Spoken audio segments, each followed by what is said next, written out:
Welcome everyone to another episode of Short-Term Rental Intel with Hosty. We're here, Killian Gordon, Head of Business Development for Hosty, and Emily Farmer, our onboarding manager. And today we are just going to kind of have a free-form discussion about our recent visit to the Vacation Rental Management Association that was hosted this year in San Antonio, and some things that we learned, some validation we got, some insights on the direction of this industry as the short-term industry as a whole. It was 5 of us that went. We all went to different sessions. If some of you are familiar with these types of conferences, you have numerous different classes or workshops going on throughout the day, so you kind of have to schedule your day. You have vendors, you have a vendor area. And so it's a place where all the thought leaders, all the new parts of this industry get to come together, and a lot of minds meet, and wonderful ideas come out of it. So welcome again, Emily. Today we're here in a home in Colorado Springs we call the Entertainer. It's a beautiful home, hot tub. It is an absolutely beautiful home, and it's been on with us for a long time, too. Probably, one of the longest homes here with Hosty. So, Emily, do you have, what was kind of the first thing that jumps out for you from VRMA, from the conference? Well, I feel pretty humbled to be amongst all of the other short-term vacation rental management companies that have been doing this for years, and I feel still such like a novice or a baby in the industry, but I still feel like I had a lot to give and share ideas with all of the different companies that we met across the country. I still felt like there was a lot of companies that have been doing this for years, but they were still learning too.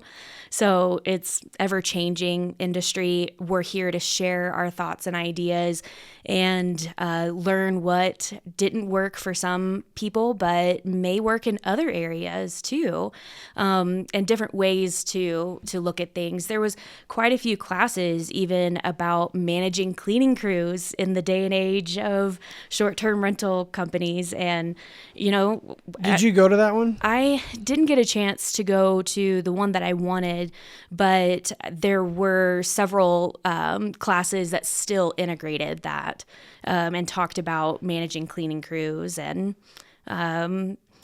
I thought it was interesting, actually. I met a company during one of the lunches.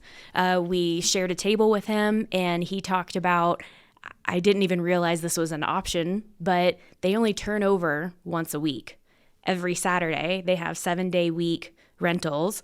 So Saturday is when they clean, when they do the inspections, when they do the maintenance, and that's just their go time.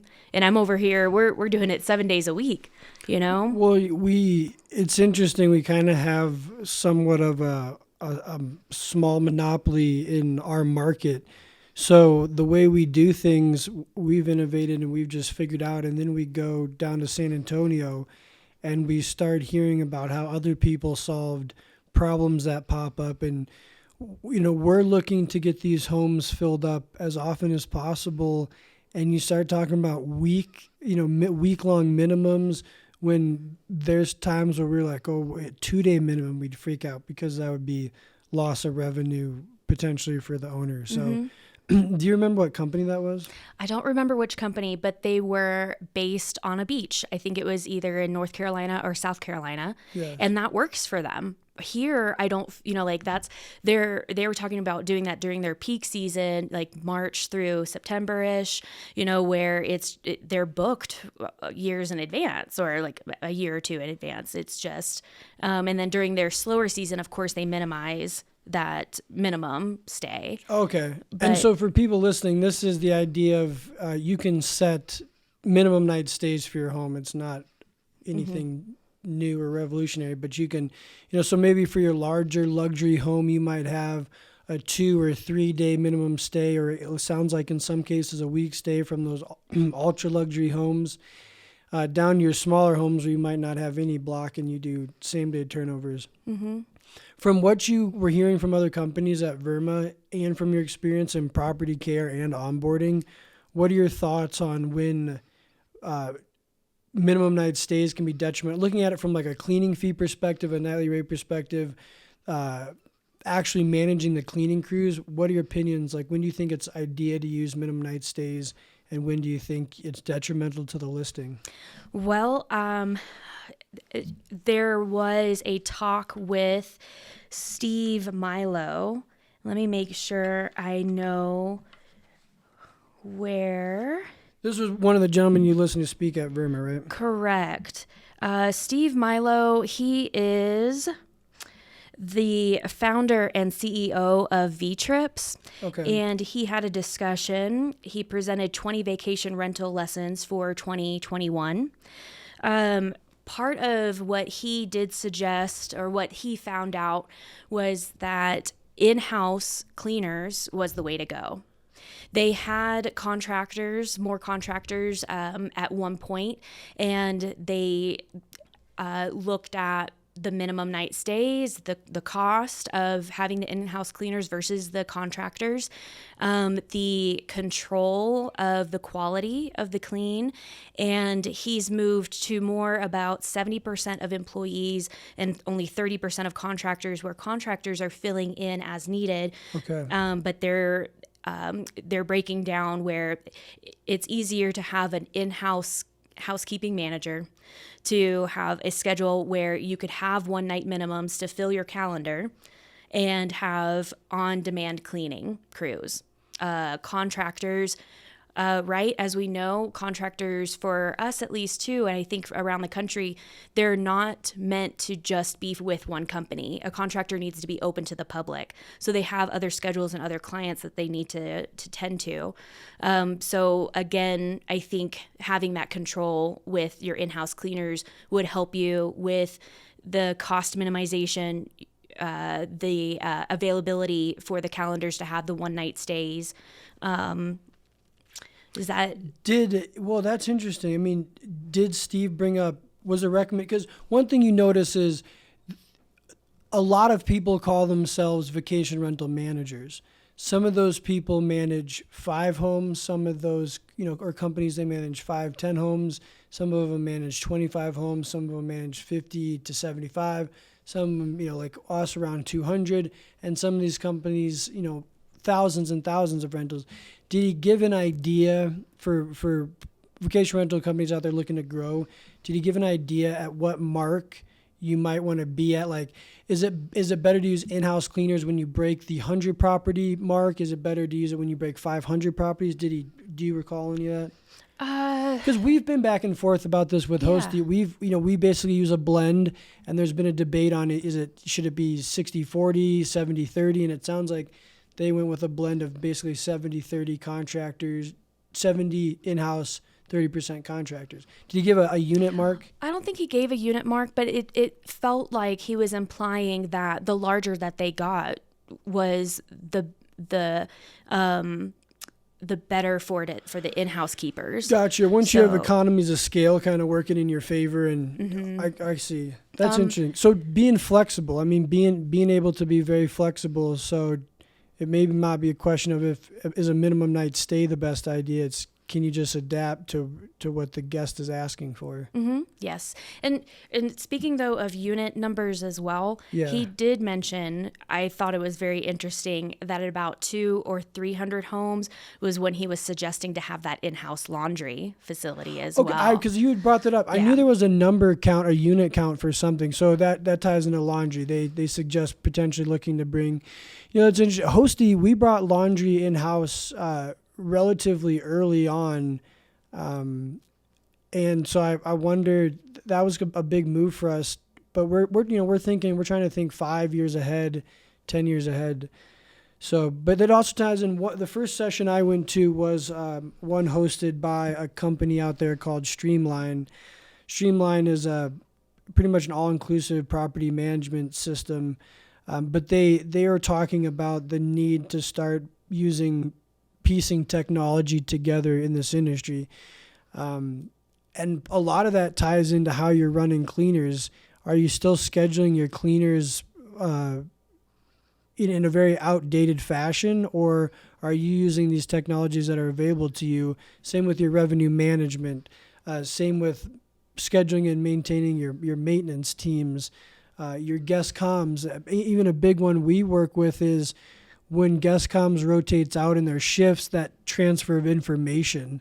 So a big one from the lady's name, Tiffany, she's a support sales staff, business development for Streamline. She got up and she spoke about just the utilizing of different technologies to run your vacation rental. And we've talked about that on here before. Yeah, what do you think about that? Like, how many apps do you need? That's a good question. I love the, we can call out the ones we're using, right? We've got Guesty, we use Breezeway. We use Slack for communication with some of our cleaning contractors too. And that's not really, there wasn't a vendor over at VRMA, but but all these other apps start coming in too. Price Labs, right? Yeah, there's tons. There's Price Labs. There's AirDNA. There's Beyond Pricing. There's Key Data Transfer. That's just in like the pricing realm. So we took the approach of building out our tech stack, our proprietary tech stack, and that's been extremely advantageous for us to do early on. Some people, it ranges. Some people, like the individual host, who's maybe doing one or two or three, they may be using mainly like the resources Airbnb gives you, plus maybe one or two apps. Like maybe they're running a cleaning team through an app that helps you find. There's a few of them out there that help you find cleaning teams. But basically, I guess it depends on what your goals of a company are. Recently, we've talked about Peter Thiel's.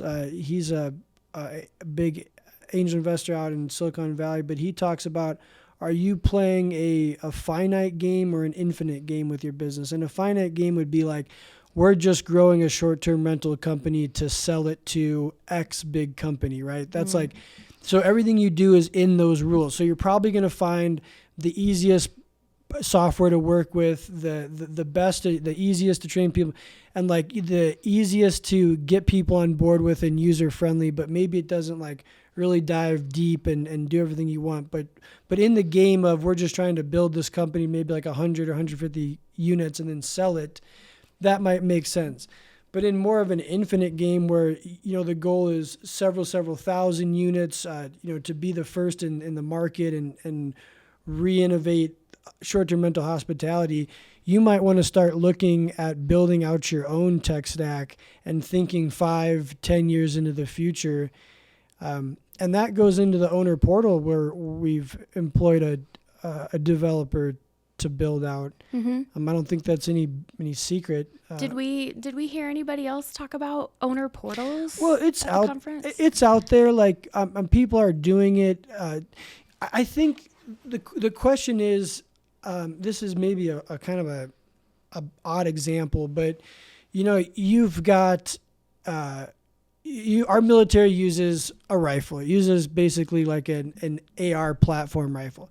There's been a big debate. That rifle is mediocre in all categories. So it's like a one-size-fits-all tool, but it has its drawbacks, right? So there's this big debate. Do you use a tool that accomplishes everything mediocrely because it's a one-size-fits-all, it's very user-friendly, you can take it apart, disassemble it, put it back together? Or do you go and build out your own special platform where each part of that platform is specially designed to do each one of the tasks that it's meant to do instead of kind of a one-size-fits-all? So I think one of the big takeaways from all the software that's available out there is you really kind of need to sit back and ask yourself, what are your goals? And then do you want a one-size-fits-all solution, or do you really want to get down in the weeds and find the individual software that best fits that problem and make them all stack together through integration and API connection? So, I can say that's one thing that Milo did mention too in his 20 tips, that he has tried to integrate the phone systems with his property management system, and he said that it wasn't worth it.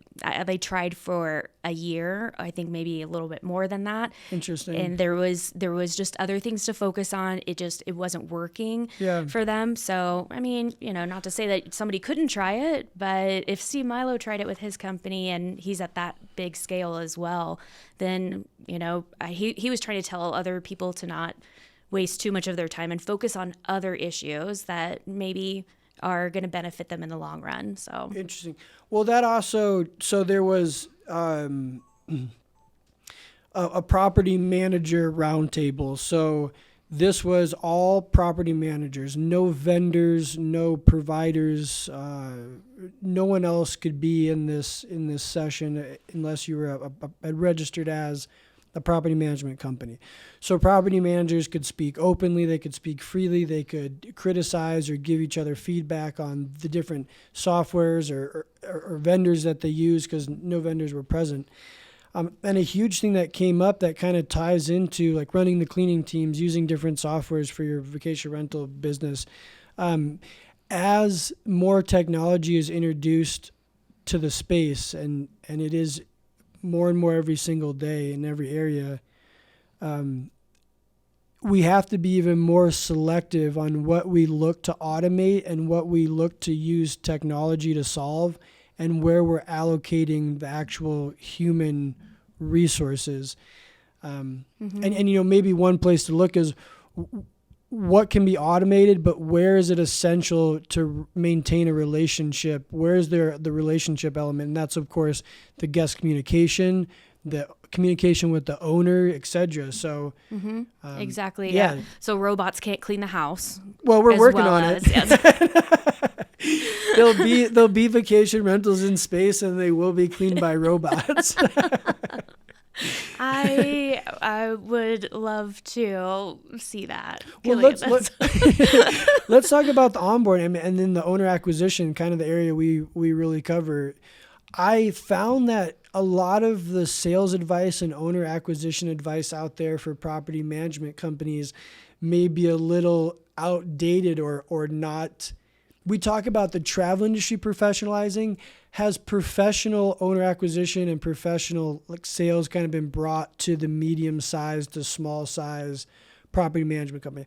Obviously, companies like Turnkey, Vacasa, I don't know what they're doing, but they have the money and resources to train and deploy strong owner acquisition sales teams. But your medium-sized to small property management company that's looking to grow, I think there's not a lot available out there for them as far as that period of meeting the owner, giving them your value proposition, having them sign a term of service, and then that onboarding. And that as you know, that onboarding period is almost just as important as having the conversation with the owner and actually getting them to use our services, because you can even still see things fall apart during the onboarding phase. Yeah, absolutely. I mean, the idea to have boots on the ground and be in this area with your homeowner and be at the home and walking through with them and giving them that checklist and giving them the other action items to follow up with, like, are you being here in person? And some people really need that direction. This is their first home that they're using as a short-term rental. They've never done this before. And so I feel like that's a really strong point for us. But so did you have any conversations, or did you get to see anything about how groups are bringing? Why don't you break down our onboarding process and then let me know, did you see anyone talking about that specifically? I'm trying to remember. I don't think that I discussed anybody else's onboarding process with them, but our onboarding process is that our business development managers, you go out and you are answering these owners' inquiries that are reaching out to us about the idea of a short-term rental and what kind of income it could give them, and going through our services and what we can provide and estimating that that income for their particular house, and getting them to sign on with our services. And then once that contract is signed, then I contact them and let them know that I'm here to walk through every single piece with them. As we talked about on our marketing meeting internally this morning too, what is the main things that will give us positive reviews? What are the main things that may give us negative reviews? And we all want to see your house successful. So, this is, I'm coaching you through it. And then once your your house goes live, then we now have a home liaison that contacts them, and they have more going forward if anything has changed since the home has gone live.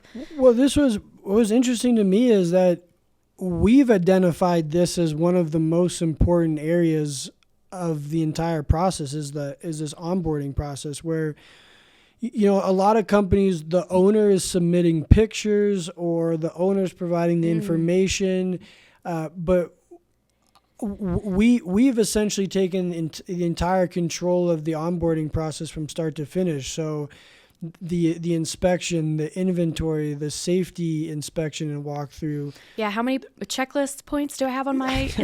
You made fun of me, or Well, I hear Craig saying. But you're not hearing this talked about, and in some cases, homes are taking like a month to come on board with companies, and we identified as an area that was so important. Actually, after basically a 2-year run in building out the property care department, you've identified all these issues that can be solved by a clean onboarding process. So like having someone other than the owner. So this came up here. Let me pull this up real quick.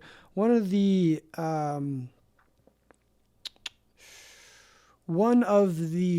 workshops I went to was the owner acquisition playbook, step-by-step marketing plan for attracting and keeping homeowners. And it was hosted by a handful of people, Allison Justice from Blue Tent, Brian Flattery from Blue Tent, Douglas Brindley, who's actually an owner-operator of Brindley Vacation Rentals, Jessica Fuller, manager, marketer, advertising for Margaret Root Association of Realtors. So these are all people who have a lot of experience, and they were talking on acquiring owners. And some of the advice, which I kind of starkly disagree with, was like the owner of the business is going out and meeting people and actually like doing the sales and doing the onboarding. And that's wonderful. That's important. But depending on what the long-term goal is and the outlook was, like once you're at 50 homes or 100 homes or 200 homes, the owner can't necessarily be the one, like they're available to get in contact with, obviously, because they're the owner of the business, but they can't be the one that is doing the sales. They can't be the one that's doing the onboarding. You can't solve a problem you're in the middle of. So we've been able to take off like the business development portion is that we really need to lay out the expectations of what having a vacation rental professionally managed is really going to look like, and then having a good clean handoff and coaching them on what the home really should look like. What is Marriott Homes and Villas expectation? What's Hostie's expectation? What type of guest experience we're trying to put forward? And then when we hand it off to you as the onboarding specialist, you're taking them over that 2.5 week period of really transforming the home into the vacation rental. And if that isn't done properly, like if that information isn't collected properly from the home, then the home's really been set up for failure. So, right. I feel like I'm preparing them as well for what guest communications may be calling them about if we're missing anything or the type of reviews that they're going to get, helping out the cleaners and changing something in the kitchen that could be a quicker clean, even putting the oven cover down instead of having to scrub the oven every time. You're helping the cleaners turn it around a little bit quicker and still have that quality. But I totally agree with you. Where was it? It was the guy that said that he would go out and visit every single homeowner. But I feel like we need to empower all of our other department leads to make sure that the owner knows that they're the subject matter expert in each area to come all together. And then, yes, you're right with the technology too, the handoff, how I'm collecting that information and how my guest communications team can access that information. Because I feel like we a lot of these sessions and these conferences, a lot of the conversation were brought up and problems, especially in the property management roundtable. A lot of these issues, I feel like they stem from how the home was brought on board to that organization and what type of expectations were set with the owner in the beginning period. And all those problems were like symptoms of just this bigger issue of the home was brought on and the expectations for the owner weren't really set well. And I think there's a lot of room that people going out and doing owner acquisitions for their business, like obviously there's a part of it that's sales and a value proposition and persuasion, if you will, even though they're already looking for a management company, there's not a lot of persuading. The person doing that and the onboarding, the person doing the owner acquisitions and the person doing the onboarding really need to look at themselves as educators and coaches more than sales and onboarding specialists, because the owner having issues with coffee pots being damaged in the property. Well, that's simply like a conversation of that's to be expected. And part of going down this route is maybe you're putting aside a couple dollars each month for those types of things, because not all the time are you going to be able to track that back to the guest. Or maybe you should have an extra coffee pot in the house or an extra hairdryer in the home. And instead of having the conversation about selling and persuading owners to use your services, you should be confident that you have a good quality service like we do with Hosty, and that your primary role is just to coach them and educating them on what the next year or 2 or 3 years is going to look like as a vacation rental. Mm-hmm. And we hope to actually be, I'm going to put this out there in the universe, we hope to be at the VRMA next year talking about that owner acquisition piece and that onboarding piece, because here we are 3.5 years into this, and we knew even a year ago, we just didn't have the resources to do it, that onboarding period is crucial to almost a lot of the problems that stem out of continued management, the things that pop up. And so I think, I'm going a little, this is really where we're passionate about. I mean, this is important, especially to scaling a business. How are you bringing these homes on, and what type of expectations are you setting with those owners? And I think that was something the VRMA missed a little bit, unless I just missed the workshop that covered it. I mean, I don't see a workshop titled onboarding around here. So, but we, there were some other interesting things. I did get a chance, the safety guy, Justin Ford. Yeah, Justin Ford. With Breezeway. I got to go to his speech again, his workshop. The takeaway from that for sure is anybody on your team can be the safety coordinator. Pick one and have them be that resource, whether they're able to keep up-to-date manuals together, refer back to, have homeowners confide in when there is an issue that we are trying to help fix with a contractor or a maintenance guy, and the cost is rising, but this is for the benefit and the safety of your home and our guests. I did get to go to, there was signs of sex trafficking. Yeah, touch on that rentals. A bit. This is kind of one of those dark corners of hospitality industry as a whole. Let me make sure I'll pull her name up here in a second too. But she did speak of things of, the signs of some of these women or boys that are being housed in a short-term rental home. How can you tell that they're uncomfortable, they're not in a good situation? So how do you do that? Because if you're not escorting the guest at the home and they're checking in with a digital code, there may be other signs as they're checking in. Obvious signs where there's maybe not very much conversation going on before or after the reservation has been confirmed, and then you're trying to welcome the guest, but they're not responding to any of your messages. You want to see a little bit more communication. But there were other suggestions like asking for more towels and more sheets than what is already provided. There was a good tip as well if they don't have any luggage, but they have boxes of clothes or boxes of items because nothing that they're bringing with them is really theirs. And it may be left behind, a lot of stuff left behind. So some interesting different key facts. This is wonderful. We bring this up. It's kind of it's definitely a sad topic to end up, but pull that lady's name up and let's get that out there for listeners as a resource. And, things like, extra towels, lack of communication. These can just be signs of other things. Like maybe the guest isn't just for communicating. Maybe it's a hot tub there and some more towels or whatnot. But it also could be a sign of just additional people. But it's just something to keep in mind. And with safety, guest safety, it's our responsibility as professionals in this industry to at least be aware that there's maybe some things we can do to look at and maybe help someone out there. So what was this lady's name? Well, I've got the partners, Sudera and the Guardian Group. Okay. Margaret Casillo, she's a consultant with TravelNet Solutions, and Michelle Marquis, the president and CEO, owner, and sales business development, TNS. I could probably find more on her, but TravelNet Solutions. Okay. Yeah.